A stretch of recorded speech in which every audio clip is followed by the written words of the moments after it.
Hello everybody and welcome to day 3 of our Christmas extravaganza giveaway thingy. Today we're going to be talking about a really interesting little bit of music theory called secondary dominance.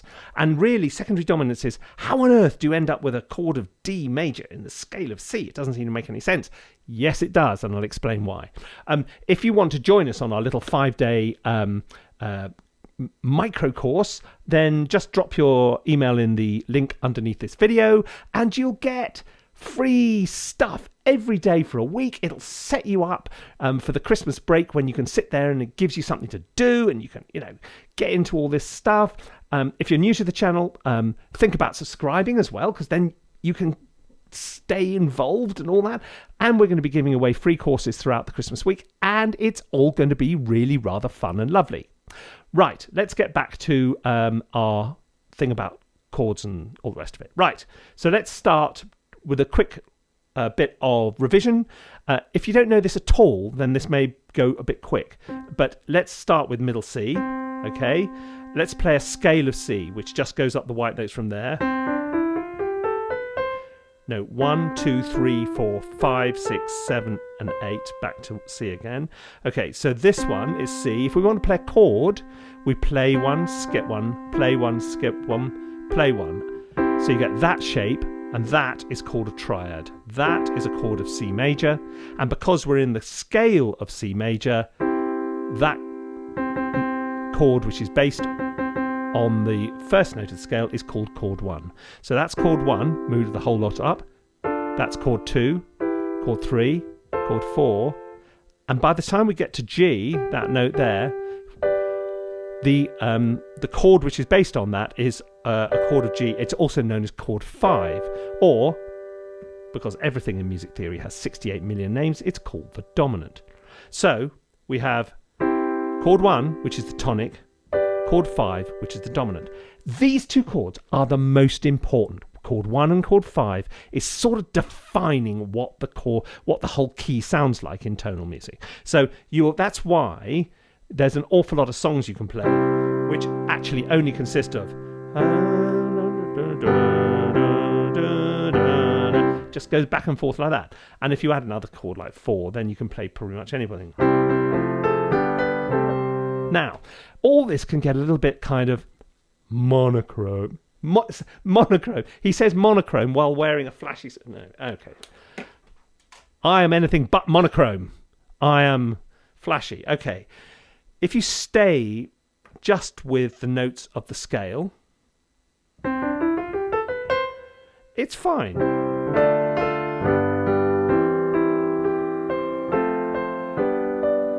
But let's face it, it can get a little bit sort of boring and a bit sort of... Okay, so what we want to do is introduce some chords which are not actually made out of just the notes of the scale. And one of the first ones we're going to introduce is a secondary dominant. It's so cool because if we go from C, chord 1, the tonic in C major, to chord 5, which is the dominant, okay, which is chord G. Now, mind meld. Just imagine that we weren't in C and we're actually starting on G, okay? What would be chord 5 of G? Well, you just go up 5 notes from G in the scale of G major, okay? So we go tone, tone, semitone, tone. So we end up on D, okay? Now, remember, in the scale of G, because if we're looking at life from a G perspective, if you go up that tone, tone, semitone thing, you're actually going to end up on an F sharp. So tone, tone, semitone, tone, tone, tone, semitone. So that's why there's an F sharp in the scale of G. So if you want to go to chord 5 of G, you go to D major. D major is therefore the chord 5 of the chord 5. So if you start with U, imagine U, yeah, I'm talking about U, a chord 1, and your mum is chord 5, okay, 1, 2, 3, 4, 5. So she's G. What is her mum? Her mum is your grandmother. So let's go up another 5. Okay, what about your great-grandmum? Is this getting too complicated? You go up another 5. So if you're going 5 of 5 of 5 like that, you're going round the circle of fifths. See the music theory in 16 minutes video for more explanation of that. And indeed the Learn Music Theory course, which goes through all this in nice, simple detail, but has the massive advantage of not having a flashy Christmas sweater in it. You takes your choice. Okay, so just to recap, that's chord 1. That's chord 5. If we're still in the key of C, but we want to use chord 5 of 5, that's a D major. That one there. How do you do? But how would you use it? I mean, you're just kind of noodling about. What you do normally is you use the chord 5 of 5 before the 5. So rather than, you don't just go, which doesn't sound very satisfying as such. A lot of the time, the most common way of doing it would be go 5 of 5, 5, 1.